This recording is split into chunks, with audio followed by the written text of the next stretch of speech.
अब हम निबंध के लिए एसे के लिए एक आयोजन शुरू कर रहे हैं 11 कड़ियों का, जिससे आप खासा लाभान्वित होंगे। निबंध के लिए एक हमारा वीडियो पड़ा हुआ, उसे जरूर पढ़ो, उसे कुछ बेसिक जानकारी। निबद्धते अनेनस्मिन् वा, जिसमें विचारों का निबंधन हो। निःशेषेण बंधा इति निबंधः, जहाँ बंधन शेष ही न हो। निश्चितार्थेन विषयम, निश्चित अर्थ के विषय में कही गई बात। तो ये सब आप देख लीजिएगा उस वीडियो से, अच्छा है। तो अब हम कुछ देखें, कुछ कच्चा माल टाइप की चीज़ें डिस्कस करेंगे, जिसको आप उसमें समायोजित करेंगे। अगर आप तो टॉपर्स वगैरह आप ज़्यादा विश्वास करते हैं, टीचर वगैरह तो आप लोड लेते नहीं हैं। तो अर्थिका शुक्ला ने कहा था कि हमने तो कुछ निबंध पढ़ा नहीं और रात को कोटेशन वगैरह देख लिया। तो भैया अर्थिका शुक्ला के नाना क्या रहे होंगे, बाबू क्या रहे होंगे, वो भी थोड़ा सा विचार में करें। अर्थिका शुक्ला पैदाइशी तेज हैं, उनको सुसंस्कारित करके पाला पोसा गया, उनको ये सब बातें पहले से पता है, उनको हमारी ज़रूरत नहीं। तो हम ही को अपना नाना मानो, उम्र तुम्हारी हो ही रही है। तो जैसे निबंध पूछा आईएएस में तो वैचारिक निबंध व फिलासफिकल निबंध पूछे जाते हैं, ऐसा लोग हल्ला किए हैं। बट फिलासफी सी जन सामान्य के लिए होती है, वो भी सामान्य निबंध होते हैं। जैसे टॉपिक्स में केवल अंतर है, प्रदूषण विचार है। प्रदूषण की समस्या कहीं वैचारिक और सांस्कृतिक तो नहीं। यह विज्ञान एवं प्रौद्योगिकी का सामाजिक एवं सांस्कृतिक चेतना पर प्रभाव। रेलवे आपकी संपत्ति है, इसकी सुरक्षा संरक्षा करें, यहाँ थूकें न। ऐसे चीज़ें। प्राकृतिक आपदाओं की बारंबारता क्यों बढ़ रही है, जो भी है छोटी मोटी चीज़ें। पीसीएस में तो एक हेड्स ही इसका है, प्राकृतिक आपदा प्रबंधन का, एक निबंध पूछा ही जाना है।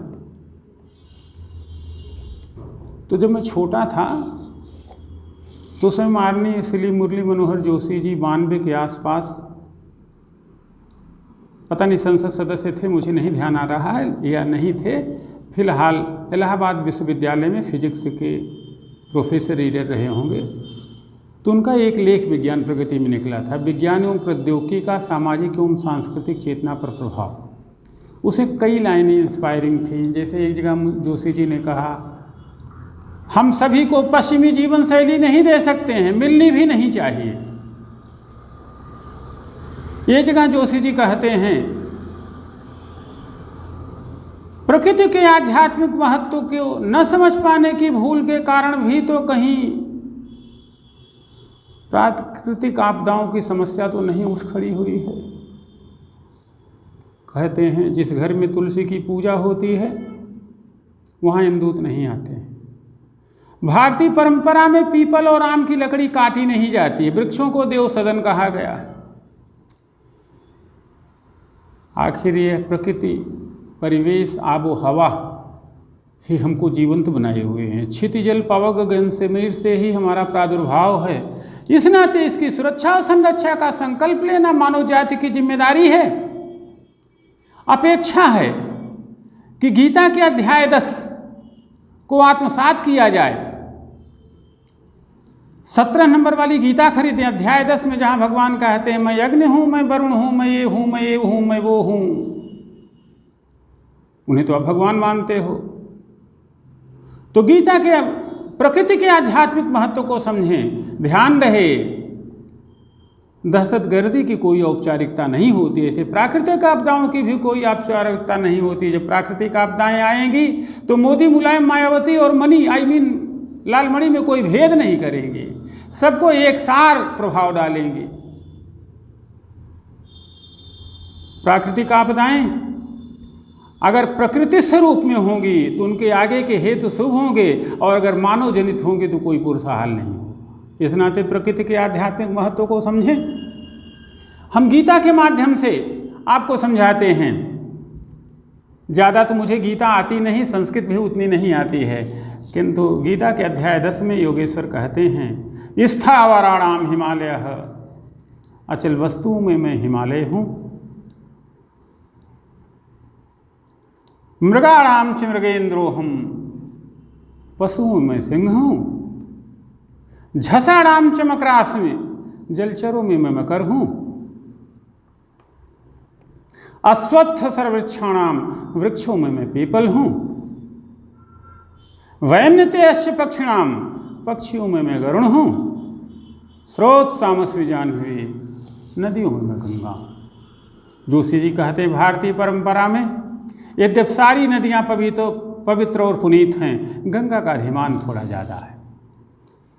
तो प्रकारांतर से योगेश्वर मानव जाति को आगाह करते हैं कि अगर तुमको सुखी, स्वस्थ, स्वतंत्र, मानवीय और गरिमापूर्ण जीवन जीना है, हिमालय को ढूहा न समझो कंकड़ पत्थर का, गंगा के पानी को तालाब और पोखर का पानी मत समझो, सिंह को प्रसव, कुल मिला जुला करके योगेश्वर कहते हैं कि प्रकृति आबो हवा जिससे तुम निर्मित हो, उसकी सुरक्षा और संरक्षा की जिम्मेदारी तुम पर है। उसे सुरक्षित करो, उसे प्रदूषण रहित बनाओ, उसके साथ तादाद बिठाओ, तभी मानव जाति एक कल्याणकारी नियोजन में रह सकती है। अगर ऐसा न हुआ तो आने वाली पीढ़ी मानव जाति सत्ता, समाज और प्रतिष्ठान को कोसेगी, पीढ़ियां जवाब मांगेंगी। इस नाते आपकी हम सब की जिम्मेदारी है कि आबो हवा से, आम से अमराइयों से, बाग से बगीचों से, हवा से हवाओं से अपने उचित रिश्ते बनाएं, जिससे हमारी प्रकृति सुरक्षित, संरक्षित बनी रहे, यहाँ का रंग रस कलरव रोमांच बना रहे। तो प्राकृतिक आपदा प्रबंधन के केस में यह 6 लाइनें जगह जुगाड़ बना के आप जोड़ें। स्थावराणाम हिमालय, अचल वस्तुओं में मैं हिमालय हूँ, मृगाणाम च मृगेंद्रोहम, पशुओं में मैं सिंह हूँ, झसाणाम च मकरास्मि, जलचरों में मैं मकर हूँ, अश्वत्थ सर्ववृक्षाणाम, वृक्षों में मैं पीपल हूँ, जिसे ऑक्सीजन की फैक्ट्री कहा जाता है। आगे भगवान कहते हैं वैन्यतेश्च पक्षिणाम, पक्षियों में मैं गरुण हूँ, स्रोत सामस्वी जाह्नवी, नदियों में मैं गंगा हूँ। अभिप्राय यह हो कि गौरैया और गंगा को बचाने के दिन आ गए हैं, देर हो चुकी और देरी उचित नहीं है। तो ऐसे तमाम चीज़ें जुटाओ। अर्तिका शुक्ला से कंपेरिजन न करो। अर्तिका शुक्ला के बात उनके नाना ने बहुत पहले बता दिया है, उनके बाबा ने बहुत पहले बता दिया है, नहीं तो माँ बताती होगी। उनकी परवरिश अच्छी हुई है, तो आपकी परवरिश तो हम कर ही रहे हैं। तो इस तरीके से निबंधों के संदर्भ में कच्चा माल जुटाते रहें और इन सबको स्थान सापेक्ष लिखें, अभ्यास करें। एक रूटीन बनाएं कि 1 पेज डेली लिखना है। तो 2 बातें हैं, अगर आप आसपास के हों, ये बातें अच्छी हैं, किसी स्वार्थी लें, ज़्यादा से ज़्यादा लोगों तक पहुँचाएँ और हिंदी माध्यम में टॉप करने के लिए कानपुर आएँ। आनंद शुभकामनाएँ। जल्दी फिर मिलते हैं दूसरी कड़ी के साथ, दूसरे भाग के साथ, जिसमें हम आपको बताएंगे। एक हल्ला मचा हुआ है कि फिलासफिकल निबंध, थोड़ी फिलासफी बता देते हैं। गीता का कर्म योग भी, गीता का भक्ति योग भी कर्म योग है, भक्ति में भी कर्म छिपा हुआ है। अगली कड़ी में, तब तक आप इन चीज़ों को एंटरटेन करें। आनंद शुभकामनाएँ, धन्यवाद। फिर मिलते हैं भक्ति योग को कर्म के रूप में परिभाषित करने के लिए।